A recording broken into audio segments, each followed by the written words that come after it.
Opa, cê tá bom? Vamos pensar uns trem muito doido, porque na provocação de hoje eu vou estar falando sobre a possível tampa no caixão aí de praticamente todos os perfis políticos que fazem críticas políticas em redes sociais. A liberdade de se criticar aí a performance do governo chegou ao fim de uma maneira que eu diria praticamente óbvia, que veio aí através do STF, já que não houve um consenso no parlamento, no Congresso, e o STF aí está acabando de votar e emplacar uma jurisprudência que consegue aí derrubar praticamente todo o conteúdo das redes sociais. Então, assim, uma coisa engraçada nessa história é que aparentemente políticos à direita não podem fazer críticas ao STF porque está próximo da eleição e eles não querem perder a oportunidade de se reelegerem. Ou seja, a carreira deles é obviamente superior à sua vida ou às suas liberdades. Então, assim, nessa provocação eu vou estar trazendo algumas nuances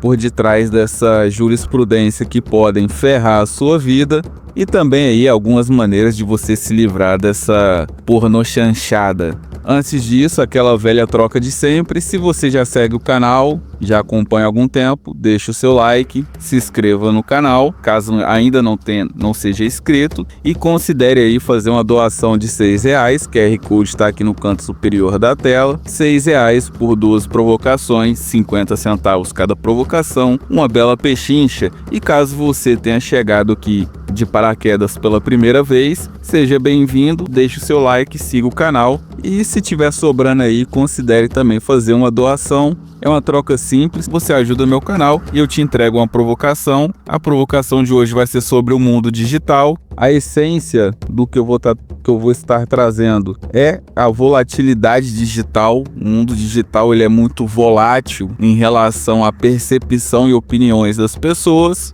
Volatilidade essa que bateu muito na questão do governo, que aproveitou o início do mandato do painho para fazer um monte de mudanças impopulares. A colheita que Lula esperava chegou e o problema é que só tem desgraça. Isso escancarou o problema que a maioria dos agentes públicos vem percebendo, que nas democracias neomodernas o presidente só vai durar um mandato muito por conta do potencial emocional que cada mudança gera na população. Então, assim, como o Lula não conseguiu passar a regulação de crítica por pressão no parlamento, pediu aí para o STF de maneira direta gerar aí uma interferência, forçando o controle de agentes do Estado sobre possíveis críticas ao governo. O que se nota é que, mais uma vez, o STF está fazendo as suas interferências usando a percepção ambiental da baixa capacidade da massa de conseguir perceber probabilidades danosas de determinadas informações, obviamente como desculpa para fazer toda essa regulação. E óbvio, isso vai dar mais merda do que se eles simplesmente deixassem quieto, e eu vou explicar essas possíveis merdas e os principais problemas dessas interferências burras. E vou estar fazendo isso se baseando na perspectiva de consciência. Entenda a consciência de maneira um pouco mais simplificada como uma caixa de ferramenta mental que se constrói durante a vida e que tem como função a análise e interpretação de estímulos da realidade. A sociedade neomoderna, oriunda da evolução da tecnologia, passou a construir suas capacidades de interação e interpretação da realidade através da internet, que é um mundo abstrato formado por milhões, talvez até bilhões de informações. Com essas informações, noções de lógica e conceitos ambientais são adquiridos e usados na tentativa de facilitar as resoluções dos dilemas de suas vidas. Ou seja, foca bastante na construção da consciência através dessas informações. Sua consciência vai expandir a partir do momento em que você adquire noções lógicas e conceitos do seu ambiente, porque essa ideia de construir através de acúmulo de informações vai te ajudar a entender que essa ideia do STF se tornar um conselho tutelar, ela é muito burra. E esse julgamento, ao meu ver, tem algo de engraçado, que é o fato do STF ter praticamente reivindicado aí a tutela de indivíduos adultos, alegando incapacidade de socialização e assimilações de informações básicas. Ou seja, os indivíduos do país perderam seu livre-arbítrio de selecionar informações que eles mesmos acham melhor para a vida deles. E isso, obviamente, afeta diretamente a sua construção de consciência. Se um juiz decidir que determinada informação que é útil para a sua vida tem que ser retirada, você vai ficar sem interagir com informação que possivelmente poderia resolver os seus problemas. Então, assim, é como se os magistrados vissem a população como crianças burras que estão sendo guiadas por flautistas do mal que os estão conduzindo para algum penhasco. O intelecto raso do brasileiro está sendo noticiado e alocado em uma narrativa muito louca, como se todo mundo tivesse total incapacidade cívica, a ponto de normalizar a ideia de coação e obrigatoriedade de indivíduos se tornarem os ideais praticados pela elite e a performarem as crenças meio que dos seus novos pais, o que acaba sendo uma grande loucura, ainda mais quando a gente analisa uma janela óbvia, talvez a janela mais sensível, que é a da transição tecnológica. A Corte do Supremo é formada por 11 juízes que ganham mais de 300 mil por mês e não têm idade nem muita vontade de compreender nenhuma dinâmica de rede social. Usuários ferrenhos de rede social não chegam a 30% da população. Daria para fazer aí várias problematizações sobre o fato do STF estar tentando ocultar a performance catastrófica do governo, que está aí à beira de um shutdown, segundo o próprio Haddad. Mas vamos nos atentar para a probabilidade de quebra de qualquer tecnologia por essa não se enquadrar no mundo subjetivo que a elite está projetando para todos nós.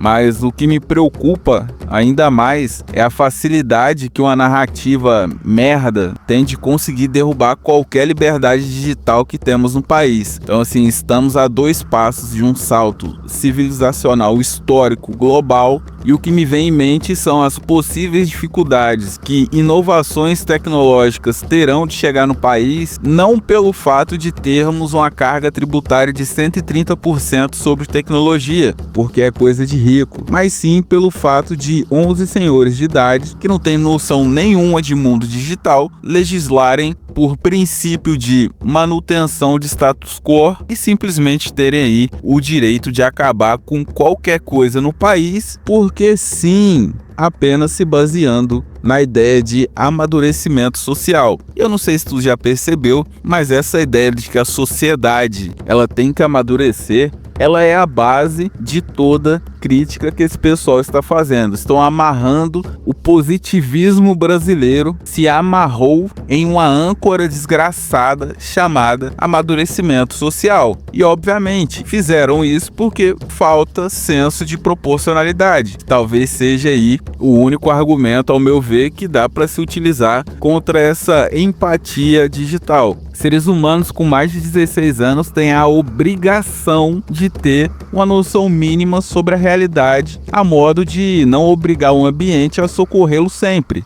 Temos que parar de fingir se importar com as pessoas nas redes sociais. Sério mesmo. A desculpa de proteção das massas está sendo aí um golpe duro nas liberdades individuais. Chegou a hora da conversa dura, que normalmente vem acontecendo e se repetindo segunda, quarta e sexta aqui no canal, que é a conversa sobre você parar de se importar com coisas que não afetam o seu cotidiano. As pessoas que você não conhece e que não está vendo, não está convivendo, são apenas figuras imagéticas, não tem efeito prático nenhum na sua vida. Pare de tentar querer salvar o mundo, cara. Esses malucos usam a sua empatia para te ferrar, me ferrar e ferrar todo mundo. Todo mundo esse que sabe o porquê a elite quer controlar as redes. O problema da tentativa de querer criticar essa regulação de salvar o mínimo de liberdade nas redes e no mundo digital é que a Suprema Corte está camuflando as suas intenções em um problema real. O brasileiro tem problemas em lidar com os bombardeios de informações que são lançados diariamente. Uma parcela da massa tem um intelecto muito raso, o que não quer dizer que são incapazes de aprenderem algo. A massa consegue aprender, só que obviamente aprende vendo muita notícia de outra pessoa se ferrando. Então já se tornou meio que normal no país. Não entendo como alguém ainda cai nessas narrativas de incapacidade do brasileiro, sendo que a desgraça é a maior professora da massa.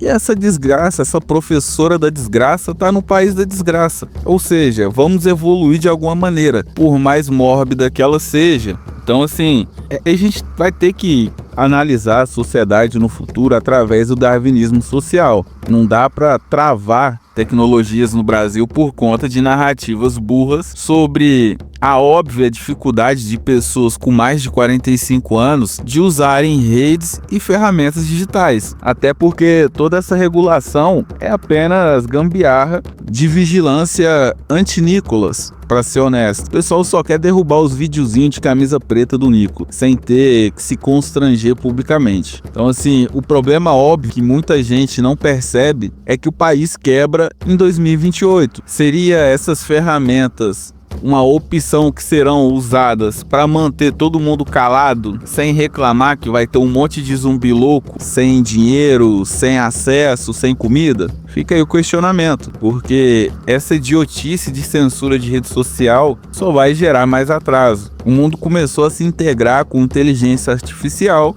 e ferramentas que contêm IA, e nós estamos travados em adultos com raiva de memes, que denota toda a maturidade, e idoso comprando AS infantil como remédio para câncer. Então assim, infelizmente teremos que fazer sacrifícios e deixar alguns se ferrarem. É deixar o maluco do meme explodir de raiva e deixar o velho gastar o dinheiro da aposentadoria dele à toa mesmo. Então assim, é o que eu falo, amar é deixar ir. Indivíduos que não se adaptarem às novas tecnologias terão que servir de exemplo e incentivo para gerações mais novas que terão que entender que quem não acompanha vai ficar para trás. Tem que haver um incentivo, por mais mórbido que seja, à evolução individual. Vão ter que deixar sacrificar a gente, porque senão a gente vai chegar num cenário, a projeção de cenário é uma espécie aí de curral de demiurgo. Eu crio um mundo e boto todo mundo dentro de um curral. Os agentes públicos ignoram o fator orgânico nos atritos da hierarquia social e preferem aí tentar forçar um mundo narrativo e bestializado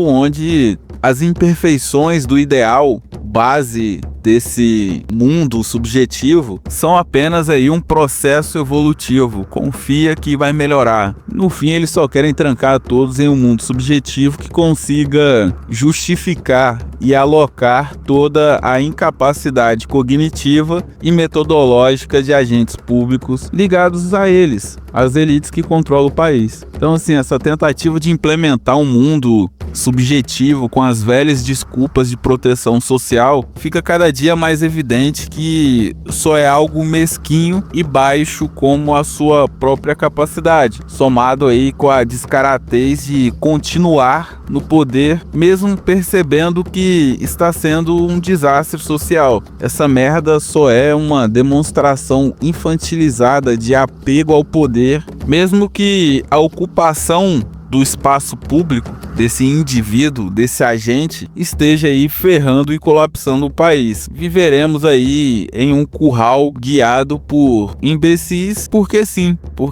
eles detêm poder de coerção e nós que só temos a crítica, não teremos mais nem o direito à crítica. E eu diria que todo esse conceito narrativo que esse pessoal está usando, além obviamente do intelecto raso do brasileiro, passa muito por essa impressão intuitiva. Essas ideias como a da violência digital normalmente estão acopladas com uma intuição de que algo é sem que tenhamos calculado ou analisado algum dado. A coisa ela apenas é, porque a gente intui que ela seja. É o caso dos favelados, que serve de exemplo contra o ideal de mérito. O argumento passa a ideia que metade do país mora na favela, sendo que nem 10% de fato vivem em favelas. E a nova grande intuição da vez é a violência das redes. Então, assim, sem esse desapego social, ficaremos parados vendo a elite fingindo resolver burrice alheia, enquanto nos mantém escravos do resto de nossas vidas. Ter algumas pessoas se ferrando não quer dizer que todos os 40 milhões de pessoas que usam redes sociais ativamente estejam fazendo ou sofrendo algum tipo de violência. Talvez só estamos sofrendo mesmo de falta de bom senso e senso de proporcionalidade. É fato dado que teremos um salto civilizacional histórico em breve e, assim, com toda certeza não vale a pena trocar possíveis evoluções por essa gestão pública que temos hoje. Entender a beleza dos sacrifícios é o dilema do nosso tempo. A internet se democratizou no Brasil recentemente. Cerca de 50% dos usuários atuais chegaram depois de 2015. Ou seja, os efeitos e fenômenos sociais possivelmente só serão captados agora. E obviamente não se joga tudo fora nos primeiros problemas. Essa ideia de proteção suprema tem que acabar, pois temos um problema. Vamos falar sobre o problema e apontar as probabilidades danosas, e a massa ela vai arrumar algum jeito de entender o que pode ser danoso ou não. E se mesmo assim continuarem, paciência.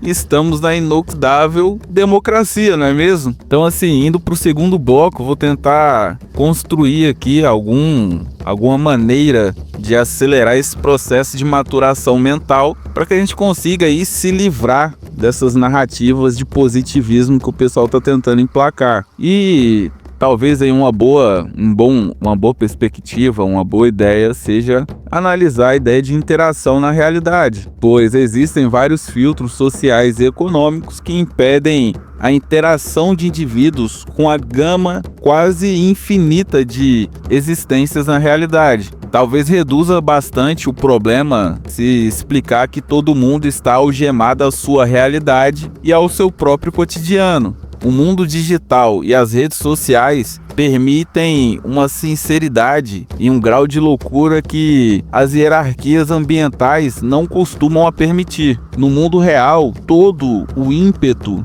que as pessoas possam tentar aplicar por conta de alguma ideia do mundo digital bate na hierarquia social e praticamente se dissolve. Tu só vai conseguir fazer alguma coisa se você tiver condições, e a maioria não tem. Então, assim, a liberdade digital traz a democracia que uma ágora pública deveria ter e não tem. Todos deixando ali uma opinião, por mais tosca que seja. Então, assim, ao meu ver, isso ajudou, essa liberdade tosca que a gente vem tendo, ajudou na evolução da lógica e da racionalidade de pelo menos aí uma parcela da massa, pelo fato de algumas bolhas terem se tornado uma espécie de competição intelectual. Então, assim, até as idiotices ditas em um debate servem como análise. Dá para tu entender as dificuldades que as pessoas vêm tendo de compreender e entender determinados temas e assuntos através das atrocidades que elas falam,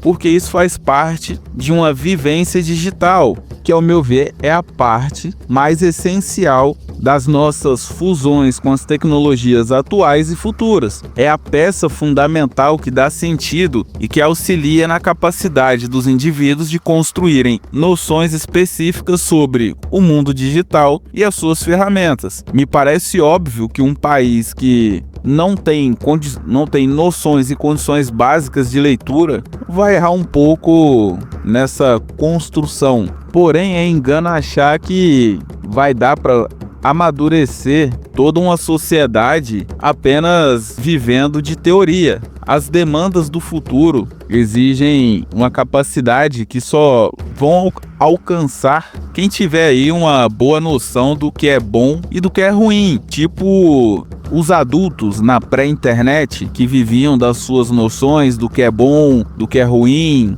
do que é fazer o bem, do que é fazer o mal. Então, tipo assim, se a gente voltar um pouquinho, tentar lembrar dos adultos, talvez a gente consiga aí quebrar um pouco também dessa narrativa, porque praticamente tudo que sabemos é oriundo de um manual escolar ou informações de redes sociais. Se formos analisar o que realmente a gente interage durante a vida, que a gente consegue interagir com as nossas limitações, veremos que testamos e executamos poucas coisas na prática. Tu acorda, escova os dentes, toma ali um café da manhã, vai para a faculdade, para a escola, para o trabalho, volta às 6 horas, você interage pouco com as coisas. Então, se juntarmos todos os indivíduos do país em torno da causa execução de ideias do mundo digital, tenho certeza que não faríamos 30% de toda loucura que as redes sociais entregam para as pessoas. A própria realidade rechaçaria boa parte das loucuras e é meio que brigar contra coisas óbvias. Assim, a gente está num momento em que tá tão louco que a gente está vendo agentes públicos brigando por algo que é orgânico e natural, que é a busca por consciência. E a arrogância, tentar racionalizar algo para além de si, está fazendo com que esses agentes tentem aplicar ideais sobre como cada indivíduo pode buscar a sua consciência, mesmo que esse indivíduo não seja ele. Assim, cara, eu não sei nem como ofender uma loucura dessa. Ainda mais porque nós estamos em uma sociedade de performance, se cobra uma preparação praticamente hercúlea para ocupar qualquer espaço no ambiente, seja produtivo ou social, o que faz com que informação se torne algo vital, forçando a tentativa e erro de praticamente qualquer um com menos de 40 anos. Logo, é de se esperar que em uma sociedade minimamente madura haja o entendimento que somos obrigados a viver na tentativa e erro de mineração de informações no mundo digital e no mundo real. Então, assim, que se permita os indivíduos errarem e terem prejuízos de buscar informações no mundo das ideias sintéticas, que são as redes sociais. Faz parte da noção de construção não só de consciência, mas também de democracia e várias outras dinâmicas sociais. Logo, qualquer tentativa de tentar frear isso é burra, porque os seres humanos são obrigados a minerar informações na sua busca por evolução pessoal. E, bom, para proteger essa grande aventura, temos um código penal que penaliza até se você respirar torto. Uma coisa que nunca vi ninguém questionar quem usa da narrativa de grandes tumultos oriundos das redes sociais é o fato de que praticamente todos que estão no mundo digital não têm potência de poder. A execução das ações mais sensíveis sempre parte do governo. Ouvir determinada ou dar alguma opinião virou um possível crime não pelo efeito prático na realidade, e sim pela possibilidade da opinião acentuar os erros cometidos pelo Estado. O problema não está no erro, e sim na reclamação, que pode tornar ainda mais volátil as emoções dos indivíduos em relação aos erros de quem gerencia o Estado, como se o erro não importasse. A única coisa que importa é a reação do público. Então, assim, mineração de informações tem várias aplicações, seja na vida pessoal ou social. O Supremo exigir que os indivíduos tenham responsabilidade e compromisso com os efeitos práticos que um post possa ter é o mesmo que pedir para parar de postar alguma coisa nas redes sociais. Pelo simples fato de que a maioria das pessoas, os indivíduos que fazem esses posts, são marginalizados que não têm espaço nem condições de comprovar nada. Os marginalizados não têm espaço nem de regular a sua civilidade, quanto mais de comprovar alguma ideia louca que ele está tendo. Então, assim, não existe a menor possibilidade de testar metade das coisas que se exibe em redes sociais. Ou seja, ou deixa a massa falar o que ela está querendo, ou teremos aí a marginalização social, digital no caso. Ou seja,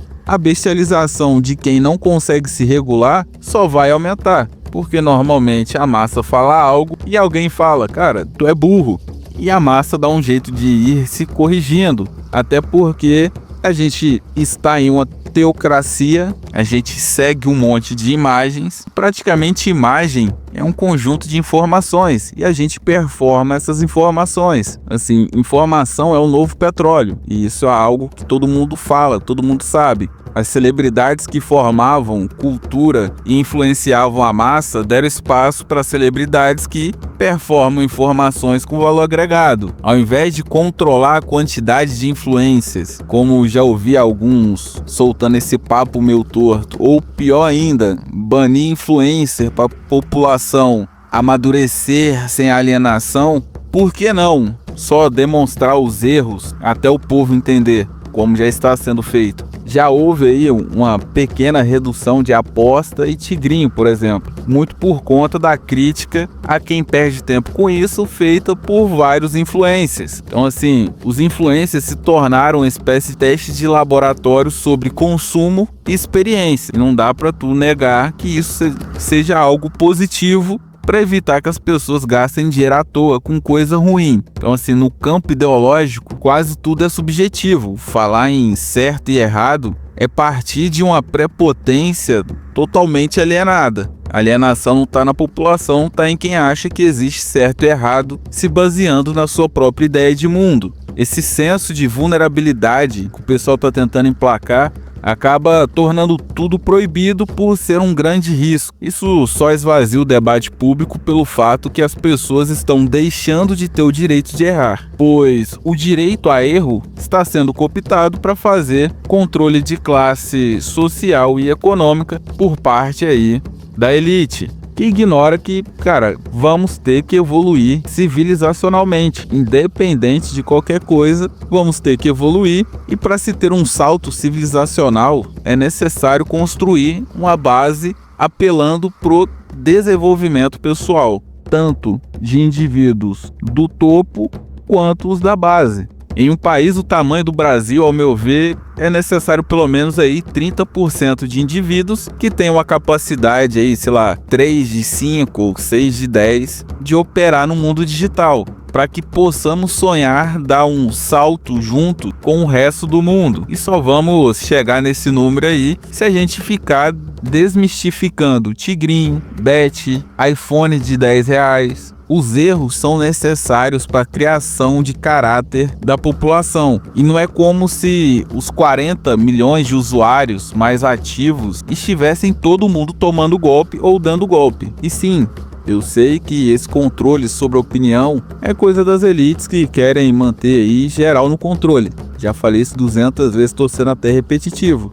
Só que, sei lá, sou um velho de praça que usa o clima do ambiente pra ficar puxando o assunto e falar alguma loucura. O problema é, estamos nos distanciando mais e mais do salto civilizacional, graças às necessidades da elite local de se manter no topo, mesmo que seja no topo de um grande bolo de merda. Então, assim, é muito difícil olhar para isso tudo e não só enxergar uma crise da lógica, conflito de qual conceito seguir é o principal sintoma de um arranjo sintético, em franco colar por ignorar a essência básica do conceito, que é a utilização dos efeitos lógicos de determinada existência, como bússola em um método ou metodologia pró-resolução. Não existe eu, não existe as minhas vontades, não existe você e não existe as suas vontades, ou ideal, ou ideia. O que existe é algo mais próximo da realidade racional. O que existe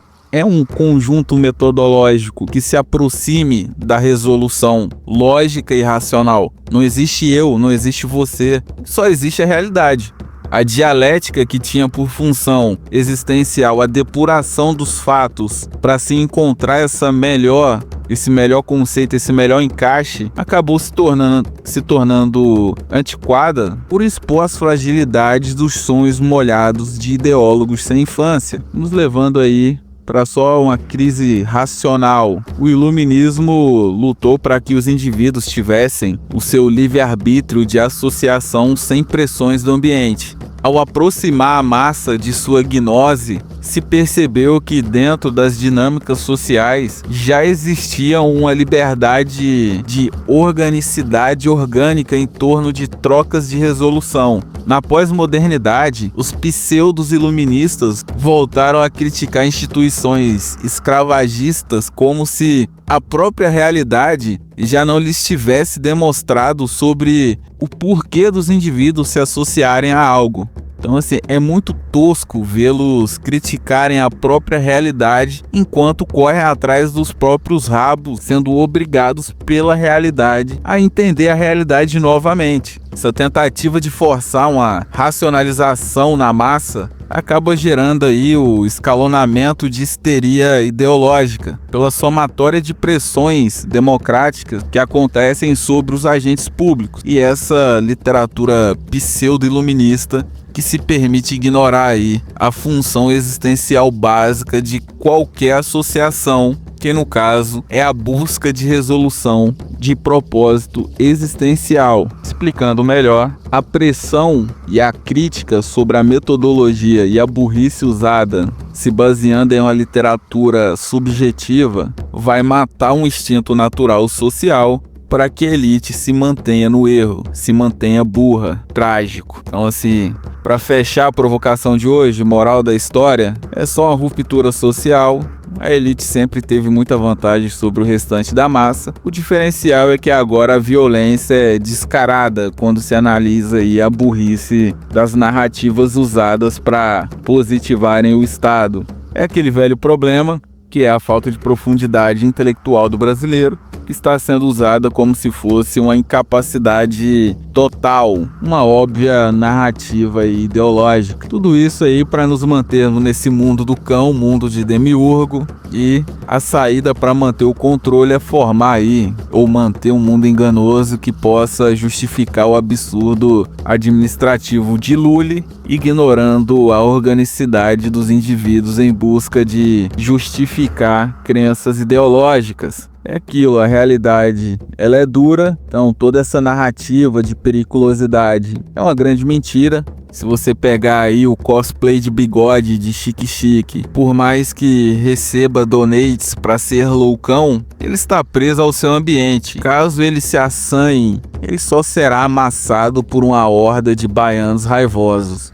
O peso lógico da realidade é superior ao sonho dos indivíduos, senhores. Então, assim, no fim é só sobre desenvolvimento pessoal. Os indivíduos vão ter que errar e se ferrar. No fim das contas, as cicatrizes são o prêmio da guerra. O importante é que a maioria vai evoluir, não importando a minoria que vai se ferrar. Então, deixando de lado tudo que já falei, só foca nessa crise de realidade. Esses ideólogos estão distorcendo a realidade à sua volta para justificar loucuras políticas. Se as pessoas só seguissem uma base de efeitos lógicos, práticos da realidade, ao invés de tentar viver através de projeções subjetivas, talvez aí não teriam tantos problemas. Toda provocação à revolta de Atlas, retire crédito desse sistema desgraçado, retire crédito perceptivo, não construa sua consciência com ferramentas subjetivas, se baseie em efeitos práticos, evite a ideia de danos mentais. Isso é coisa de maluco, você não se lembra nem do que você comeu na semana passada, então fica aí a dica para evitar grandes loucuras. A provocação de hoje foi essa. Se te trouxe alguma reflexão, deixa o seu like, siga o canal e, se possível, faça aí uma doação de R$6. O YouTube está amarrando a monetização, assim você ajuda o canal a evoluir e que eu consiga adquirir mais equipamentos e te trazer mais conteúdos para que expanda sua mente, beleza, garotinho? Então, Fica com Deus, até a próxima provocação. Um forte abraço.